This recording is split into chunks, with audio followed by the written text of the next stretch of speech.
Hello everyone.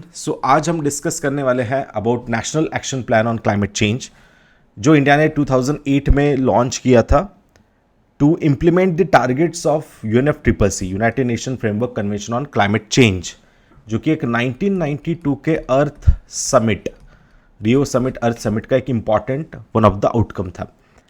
तो इस climate change के related different international global level पे जो भी स्टेप्स लिए जा रहे हैं, वो इंडिया भी अपने लेवल पे एक एक्शन प्लान के द्वारा इम्प्लीमेंट करे। इसलिए हमने एनएपीसीसी के अंडर टोटल 8 मिशंस लेके आए, जिसमें हमने फोकस किया है solar mission, energy efficiency mission होगा, हैबिटेट रिलेटेड मिशंस हो गए, वाटर, ग्रीन इंडिया जिसमें अफॉरेस्टेशन, हिमालय या नॉलेज एंड एग्रीकल्चर। तो ये सब हम आगे देखने वाले डिटेल में, बट ऐसे कुछ 8 इंपॉर्टेंट मिशंस हम लेके आ गए। इसके यूपीएससी में भी, प्रीलिम्स में भी कुछ क्वेश्चन इसमें पूछे गए हैं, वो भी हम आगे डिस्कस करेंगे। और मेंस में भी इसमें काफ़ी अच्छा एप्लीकेशन हो सकता है related to environment, geography and agriculture पे अगर कोई क्वेश्चन आता है। इवन इथिक्स में भी कुछ क्वेश्चंस आते हैं, तो वहाँ पे हम इसमें वे फॉरवर्ड में काफ़ी इसका अच्छा एप्लीकेशन गवर्नमेंट इनिशिएटिव का डेफिनेटली दे सकता है। So these are total 8 missions, जो कि 2008 के बाद एक दो साल बाद कुछ लॉन्च हुए थे। कुछ 2010 में लॉन्च हुए, कुछ 2012 में लॉन्च हुए, या कुछ 2015 में कुछ लॉन्च हुए थे। बट ओवरऑल आपको पता होना चाहिए कि टोटल 8 मिशंस क्या है, कौन से हैं और किसके रिलेटेड कौन से मिशंस हैं। इनके ऑब्जेक्टिव्स ओवरऑल सभी के मोस्टली एक जगह पे कॉन्सेंट्रेट होता है कि जो हमें प्रमोट करना है क्लाइमेट चेंज के इम्पैक्ट को, या वो इम्पैक्ट हम धीरे धीरे कैसे कम करें, उसके एडप्शन और मिटिगेशन कैसे करें, energy efficiency and natural resource conservation हम किस तरीके से करें। ओवरऑल ये सभी मिशंस का फाइनल ऑब्जेक्टिव हम बोल सकते हैं। So let's start with the first one कि नेशनल सोलर मिशन 2010 में जो हमने लॉन्च किया था इसी एनएपीसीसी के अंडर।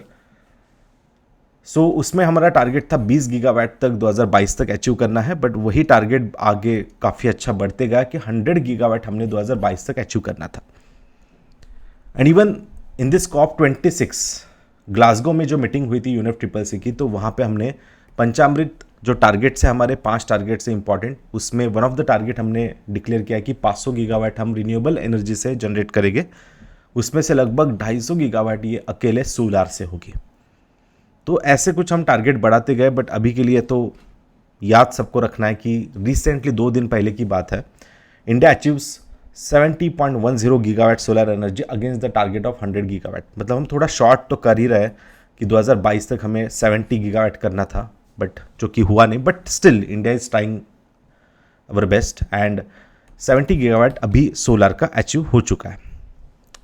अब जो टारगेट हमने रखा है कि 2022 तक हमें 100 गीगावाट करना था, उसमें से सबसे ज़्यादा कहाँ से है, मतलब लार्ज सोलर पावर प्लांट से है या फिर रूफटॉप, ऐसे 2 पार्ट यहाँ पे किए गए हैं। तो जो लार्ज प्लांट है उससे हमें 60 गीगावाट जनरेट करना है, और सोलर रूफटॉप जो है, रूफटॉप मतलब घर के ऊपर या फिर कोई मॉल्स या कमर्शियल बिल्डिंग्स के टॉप पे जो भी प्लांट्स होंगे, उससे हमें 40 गीगावाट। तो 60-40 सभी को याद रखना है, इस 100 को हम 60-40 करेंगे। From large project 60 gigawatt and from rooftop अगर कहेंगे तो उससे 40 gigawatt. So that is our solar mission target. Yes, तो डेफिनेटली इंडिया को ये टारगेट कंप्लीट भी करने हैं, और इंटरनेशनल सोलर अलायंस को भी हमें पढ़ना है कि 2015 में जो पेरिस में कंसेप्ट लेके आए थे इंटरनेशनल सोलर अलायंस, इसको लीड कहीं ना कहीं इंडिया ही कर रहा है। हेडक्वार्टर भी हमारे गुरुग्राम में, इंडिया में ही आता है। उससे हम यहाँ पे कनेक्ट कर सकते हैं। इवन ग्रीन ग्रिड इनिशिएटिव भी हमने रिसेंटली कंसेप्ट रखी है, 1 सन 1 वर्ल्ड 1 ग्रिड, राइट। ये भी कहीं ना कहीं कंसेप्ट हम यहाँ पे इंटरलिंक कर सकते हैं सोलार मिशन के साथ। तो सोलार मिशन हमें अचीव करना है, तो ऐसे solar alliance, green grid initiative, ओसो वॉक, अलग अलग इनिशिएटिव्स को हमें आगे बढ़ाना होगा, राइट। तो सभी को याद रखना है solar mission, national solar mission. उसके बाद एक नेट मीटरिंग था। Net metering is a billing mechanism, और इस पे देखो एक क्वेश्चन आया था पहले, try to attend this question 2016 के प्रीलिम्स में। Net metering is a sometimes seen in the news in the context of promoting 2016 का देखो एक क्वेश्चन था। तो इसमें सीधा आंसर है production and use of solar energy by the house hold and consumer. तो नेट मीटरिंग में क्या होगा कि जो भी सोलर रूफटॉप से हमने देखा, सोलर पावर प्लांट में जो एनर्जी जनरेट होगी, तो वो हम क्या करेंगे, वो ग्रिड में इन्वर्टर DC AC से इसको चेंज करके फिर इसको नेट मीटर के द्वारा यूटिलिटी ग्रिड में सेंड किया जाएगा और जो एनर्जी इनको लग रही है उस हाउस होल्ड को पर्टिकुलरली, तो वो उनको प्रोवाइड की जाएगी। तो बेसिकली इसमें नेट मीटरिंग में बाई डायरेक्शनल मीटर होगा कि जिसमें जितना यूज़ हो रहा है और जितना हम सेंड कर रहे हैं इस प्लांट के थ्रू, तो ये यूज़ प्लस सेंड जो भी हो रहा है उसको प्लस माइनस करके, इन केस अगर सरप्लस यूज़ होता है तो उसका बिल इनको पे करना पड़ेगा, अगर इनका यूज़ कम होता है जितना वो सेंड कर रहे हैं तो उतना उनको बेनिफिट मिलेगा। Are you getting my point? So इसलिए ये नेट मीटरिंग पे कुछ क्वेश्चन आया था और एकदम जनरल क्वेश्चन था जिसमें नेचुरल गैस वगैरह ऐसे कुछ दिया था यूपीएससी ने, but that is simply related to solar energy net metering. अब आज की डेट में इंडिया में सबसे ज़्यादा एनर्जी देखी जाए तो थर्मल पावर प्लांट से है अराउंड 60%, मोर देन 60%। फिर सेकंड नंबर पे आता है रिन्यूएबल सोर्सेज जिसमें हमने देखा कि ये सोलर सबसे टॉप में रहेगा। उसके बाद विंड वगैरह कुछ एनर्जीज आ जाएंगे, फिर उसके बाद अलग हाइड्रोथर्मल एक्सेट्रा। बट उसके बाद अगर हम देखते हैं एचईपी प्लांट को अगर अलग काउंट करें तो उसमें 13% कुछ है और न्यूक्लियर सबसे थोड़ा कम इसमें दिखेगा। तो इंडिया का जो रिसेंट डेटा है वो सभी को चेक करना है कि कहाँ तक हमने अचीव किया है डिफरेंट। और थर्मल पावर प्लांट मतलब जो कोल बेस्ड है तो वो इंडिया का more than 60% which is the main cause of the pollution, और वही हमें कम करना है to focusing on the solar. So next है, इसीलिए और एक देखो सोलार तो हम फोकस करें बट एनर्जी एफिशिएंसी भी इंपॉर्टेंट है। जैसे हम कोल को कम करेंगे तो पोल्यूशन डेफिनेटली कम होगा, रिन्यूएबल सोर्सेज को बढ़ाएंगे तो डेफिनेटली हम पोल्यूशन कम कर पाएंगे। बट उसी के साथ और एक होता है कि एनर्जी सेव करके भी, एनर्जी को सेव करके भी हम क्या कर सकते हैं, एनर्जी कहीं ना कहीं बचा सकते हैं या इमिशन भी कम कर सकते हैं। जैसे कोई बल्ब होता है तो वो बल्ब, पुराने बल्ब अगर आप जानते होंगे तो उसमें काफ़ी वैट लगते हैं, एनर्जी वैट लगती थी, राइट। बट जैसे CFL LED वगैरह लाइट्स आ गए तो उसमें एनर्जी कम कंज्यूम होती है सेम एनर्जी दे के। ओके, मतलब सेम उतना ही लाइट या उससे ज़्यादा लाइट दे रहे हैं बट कम एनर्जी यूज़ करके। So that is just because of the new technologies या एक इफेक्टिव इंस्ट्रूमेंट हमने मार्केट में लेके आ गए, या एनर्जी इफिशियंसी बढ़ाने की कोशिश की बाय फोस्टरिंग इनोवेटिव पॉलिसीज या इनोवेटिव टेक्नोलॉजीज। तो इसके अंडर कुछ national mission for enhance energy के अंडर कुछ 4 कैटेगरीज आते हैं, जैसे पैट है, EEFP है energy efficiency financing platform, PAT means perform achieve and trade, MTEE means market transform for energy efficiency and framework for energy efficiency economic development. तो इनके मोर और लेस बाद में आप इसको चेकआउट कर लेना, बट फाइनल सभी का मोटिव ये है कि एनर्जी इफिशियंसी को इंक्रीज करना। जैसे अगर हम कोई AC लेते हैं, रेफ्रिजरेटर लेते हैं, तो उस पर स्टार रेटिंग होता है जो आपको बताता है कि आप अगर अच्छे टेक्नोलॉजी, थोड़ा इनिशियल इन्वेस्टमेंट ज़्यादा करके अगर अच्छी टेक्नोलॉजी वाला वो सेम प्रोडक्ट लेते हो तो आपकी एनर्जी इतनी बढ़ सकती है। जैसे कि आप star rating bureau of energy efficiency का एक काफ़ी अच्छा इनिशिएटिव था जो हम इसमें इस प्रोग्राम के साथ इंटरलिंक कर सकते हैं, कि जिसमें जितने मोर स्टार उतनी मोर सेविंग होती है। तो ऐसे कुछ मैंडेटरी अप्लायंस है कि जिनमें लगाना ही पड़ता है आपको स्टार जो रेटिंग होता है वो, क्योंकि उसमें इलेक्ट्रिसिटी ज़्यादा यूज़ की जाती है। और कुछ वॉलंटरी होता है कि जहाँ पे जिस पे अगर वो कंपनी चाहे तो वो स्टार रेटिंग कर सकता है, या नहीं चाहे तो नहीं किया तो भी कोई दिक्कत नहीं है। बट अब देखो यूपीएससी का एक क्वेश्चन ऐसा था, which one of the following is can you find the bureau of energy efficiency star level. But यहाँ पे ऐसा नहीं दिया था कि मैंडेटरी या वॉलंटरी।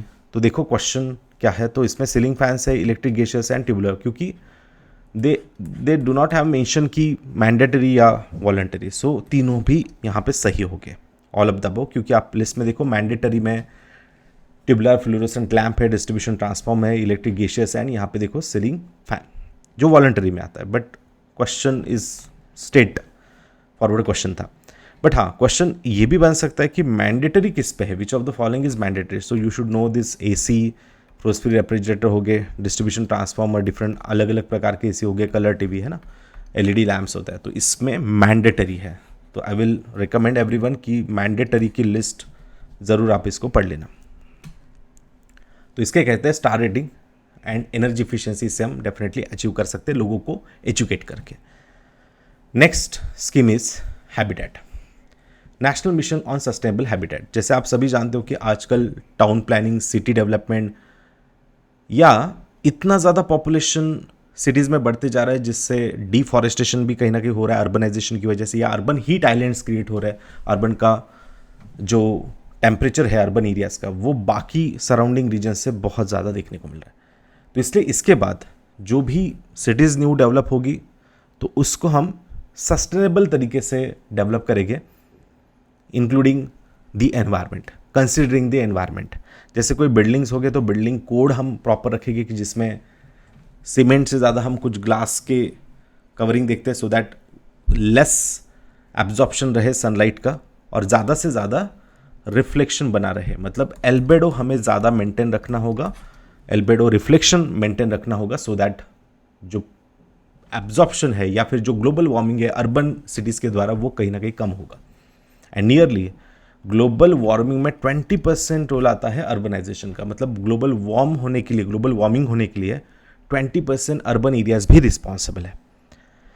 तो इसलिए building code, urban planning, transportation, solid and liquid waste होता है, क्योंकि जितना डंपिंग साइट्स क्रिएट होगी उतना मीथेन वगैरह डिफरेंट पोल्यूटेंट या गैसेस निकलने के चांसेस है जो ग्लोबल वार्मिंग के लिए रिस्पॉन्सिबल हो सकता है। एंड इसी वजह से क्लाइमेट चेंज बढ़ सकता है। तो इसलिए national mission on sustainable habitat ये कुछ आता है, और इसी के लिए गवर्नमेंट ने कुछ स्कीम्स लॉन्च की है अर्बन डेवलपमेंट के अंडर, जैसे अमृत योजना होगी, Atal mission on rejuvenation and urban transformation, Swachh Bharat Abhiyan, smart cities mission and urban transport programme. Okay, तो इसके अलावा और भी कुछ आपको प्रोग्राम्स पढ़ने में आते हैं, स्मार्ट सिटी एक्सेट्रा, तो आप ज़रूर इसमें ऐड करके यस अर्बनाइजेशन पे हम फोकस कर सकते हैं, सस्टेनेबल अर्बनाइजेशन पे। नेक्स्ट है वाटर मिशन, जो कि बहुत इंपॉर्टेंट है, और आजकल यूपीएससी इस टॉपिक पे water stress, water scarcity, water depletion, ground water depletion, Himalayan global warming, या वहाँ पे भी जो मेल्टिंग ऑफ द ग्लेशियर हो रहा है, मतलब फ्यूचर वाटर भी कहीं ना कहीं अफेक्ट होगा हमारा, तो इस पे काफ़ी क्वेश्चन आ रहे हैं, और वहाँ पे हम नेशनल वाटर मिशन को ज़रूर मेंशन कर सकते हैं मेंस के पैटर्न में। तो इसका ऑब्जेक्टिव यह है कि कंजर्व करना वाटर को, मिनिमाइज करना यूज़ को, एंड इवन वेस्टेज भी मिनिमाइज करना, ensure more equitable distribution both across and with in the states, across the overall India and with in the states also. तो हमें वाटर यूज़ के efficiency को लोगों को अवेयर करके, एजुकेट करके हमें 20% तक इफ़िशियंसी बढ़ानी है। And after that even recycling को भी प्रमोट करना है। Then after that coastal cities को डिसैलिनेशन से भी, मतलब एक हमारी ओनली ऐसी स्कीम हम कह सकते हैं कि जहाँ पे ऐसा मेंशन किया है कि कोस्टल सिटीज़ की नीड जो है, जैसे लाइक मुंबई है, तो उनकी नीड हम डिसैलिनेशन टेक्नोलॉजी से आने वाले फ्यूचर में हम फुलफिल करने की कोशिश करें, क्योंकि उनको फिर बाकी सराउंडिंग जो लेक्स वगैरह है उन पे डिपेंड रहने की ज़्यादा ज़रूरत ना पड़े। सो इसीलिए ये बहुत इंपॉर्टेंट टॉपिक है, इसको पढ़ लेना। Ensure basin level management strategies by working with the stable to deal with the variability in rainfall also. So इस प्रकार के कुछ मिशन है, तो इसको ज़रूर देखना। मिनिस्ट्री ऑफ जल शक्ति के अंडर ये मिशन आता है, नेशनल वाटर मिशन, जिसका टैगलाइन आप देख सकते हो, catch the rain where it falls when it falls. So you can use this type of quotes for your conclusion या इंट्रोडक्टरी पार्ट में आप यूज़ कर सकते हो। So catch the rain where it falls and when it falls. Next है, that is national mission on sustainable the Himalayan ecosystem. और सभी जानते हैं कि आज हिमालय बहुत ज़्यादा डिग्रेड हो चुका है, जिसके रिजल्ट मतलब आप जोशीमठ का एग्जाम्पल देख सकते हो, डिफरेंट लैंडस्लाइड्स देख सकते हो, लैंडस्लिप्स देख सकते हो, एवलांचेस डिफरेंट देख सकते हो। उसके बाद अभी recently glacier lake outburst flood जो चामोली का हुआ था, या हिमालय के ग्लेशियर जो मेल्ट होते जा रहे हैं, देन आफ्टर दैट हिमालय में काफ़ी ज़्यादा क्लाउड बर्स्ट भी कहीं ना कहीं देखा जा रहा है। तो there are lot of issue जो हिमालय अभी फेस कर रहा है, एंड बाकी हैबिटेट वहाँ का अफेक्ट हो रहा है, वो तो अलग से, डिफॉरेस्टेशन जो हो रहा है वो अलग से, और पॉपुलेशन बर्डन यहाँ पे जो इंक्रीज़ हो रहा है तो वो भी अलग से। तो इसलिए हमें इन चीज़ों पे कहीं ना कहीं फोकस करना होगा कि हिमालय की डेवलपमेंट जो है वो कहीं ना कहीं लिमिट की जाए, और हो भी जाए तो सस्टेनेबल होनी चाहिए। So develop a sustainable model to continuously assess the health status of the Himalaya. Sustainable development को हमें हिमालय में फोकस करना होगा। That is the main objective of this program. इसलिए देखो state of the art national centre यहाँ पे ग्लेशियोलॉजी के कुछ 10 न्यू सेंटर्स ऐसे क्रिएट किए गए हैं जो इस रिलेटेड काम करें। इवन रिसेंटली CSIR के अंडर NGRI नाम से एक इंस्टीट्यूट आती है, उनके द्वारा अर्ली वार्निंग सिस्टम हम मोर एंड मोर हिमालय में डेवलप कर रहे हैं। Okay, so capacity development of Himalayan ecosystem. तो एनीवे एनी क्वेश्चन आता है, अगर हिमालय रिलेटेड कोई भी क्वेश्चन आता है तो you should mention NMC program. NMC means national mission on sustainable Himalayan ecosystem. That's all. तो पूरे हिमालय के बारे में आप देख सकते हो। चलो नेक्स्ट है national mission for a green India, जो कि एक अफॉरेस्टेशन रिलेटेड प्लांटेशन इंडिया में बढ़ाने के रिलेटेड एक स्कीम है, जो enhance annual CO2 sequestration by 50 to 60 million tons year by 2020। ये इस स्कीम में मेंशन किया है। और उसके बाद पंचामृत में भी हमने कुछ टारगेट्स में से एक टारगेट ये रखा है कि 1 बिलियन टन तक CO2 सिंक हो जाए, इतना हम फॉरेस्ट जनरेट करने वाले हैं। तो अगर वो ग्लोबल लेवल के भी टारगेट्स हमें अचीव करने हैं तो ऐसे नेशनल मिशन को भी हमें बढ़ावा देना होगा या इनको अचीव करने में एफर्ट्स लेने होंगे। इवन द बॉन्ड चैलेंज भी हम 26 मिलियन हेक्टर जो डिग्रेडेड लैंड है इंडिया में, तो उतने 26 मिलियन हेक्टर लैंड को भी हमें अफॉरेस्टेशन या रिजुविनेशन करना है। तो वो भी टारगेट हमें अचीव करने के लिए इस मिशन पे टारगेट करना होगा। सो ये पब्लिक एंड प्राइवेट लैंड दोनों पे भी हम अफॉरेस्टेशन बढ़ाने की कोशिश करेंगे। ये कुछ यहाँ पे मेंशन किया है। और quality of forest cover, degraded grassland जो है वेटलैंड से उनको रिजुविनेट करेंगे, रिस्टोरेशन करेंगे। अमेंडेंट जो माइनिंग एरियाज़ है, रैवाइंस है ना, तो यहाँ पे भी हम रिस्टोरेशन करने की कोशिश करेंगे। जहाँ पे जैसे वेस्टर्न घाट में रिसेंटली एक रिपोर्ट आया कि 5% लॉस हो चुका था प्राइमरी फॉरेस्ट, तो उसको भी हम रिजुविनेट यहाँ पे बोल सकते हैं कि करने की कोशिश करेंगे। उसके बाद improvement in tree on agriculture lands भी कर सकते हैं। जहाँ पे कुछ एग्रीकल्चर लैंड्स में खाली एरिया आते हैं वहाँ पे भी हम प्लांटेशन कर सकते हैं। जैसे इस बार UPSC का इस पे क्वेश्चन आया था, देखो ग्रीन इंडिया मिशन पे अराउंड 2018 का समथिंग क्वेश्चन था, तो पढ़ लो, एकदम सिंपल क्वेश्चन है। जिसमें पहला स्टेटमेंट देखो environmental benefits and green accounting ऐसा कुछ मेंशन किया कि हमने नहीं, simply it is a forestation program. Green revolution तो कोई संबंध ही नहीं आता, वो एग्रीकल्चर रिलेटेड है। Green revolution, food security etcetera, ऐसा कुछ भी हमने मेंशन नहीं किया। तो second is wrong. And only third, restoring and enhancing forest cover, एकदम सिंपल क्वेश्चन था। देखो third only is the correct. 2017-18 something का क्वेश्चन था। तो देखो नेक्स्ट है national mission for sustainable agriculture, enhancing agriculture productivity, जिसमें एग्रीकल्चर को हम क्या करेंगे, बहुत ज़्यादा सिंथेटिक फर्टिलाइजर्स वगैरह का यूज़ ना करते हुए ऑर्गेनिक फार्मिंग की थोड़ा कोशिश करेंगे। जैसे इस बार हमने बजट में PM प्रणाम नाम से एक स्कीम लेके आ गए, जिसमें हम फार्मर्स को ज़्यादा से ज़्यादा ऑर्गेनिक फार्मिंग के लिए प्रमोट करेंगे। तो उस स्कीम को ज़रूर देखना, PM प्रणाम क्या है।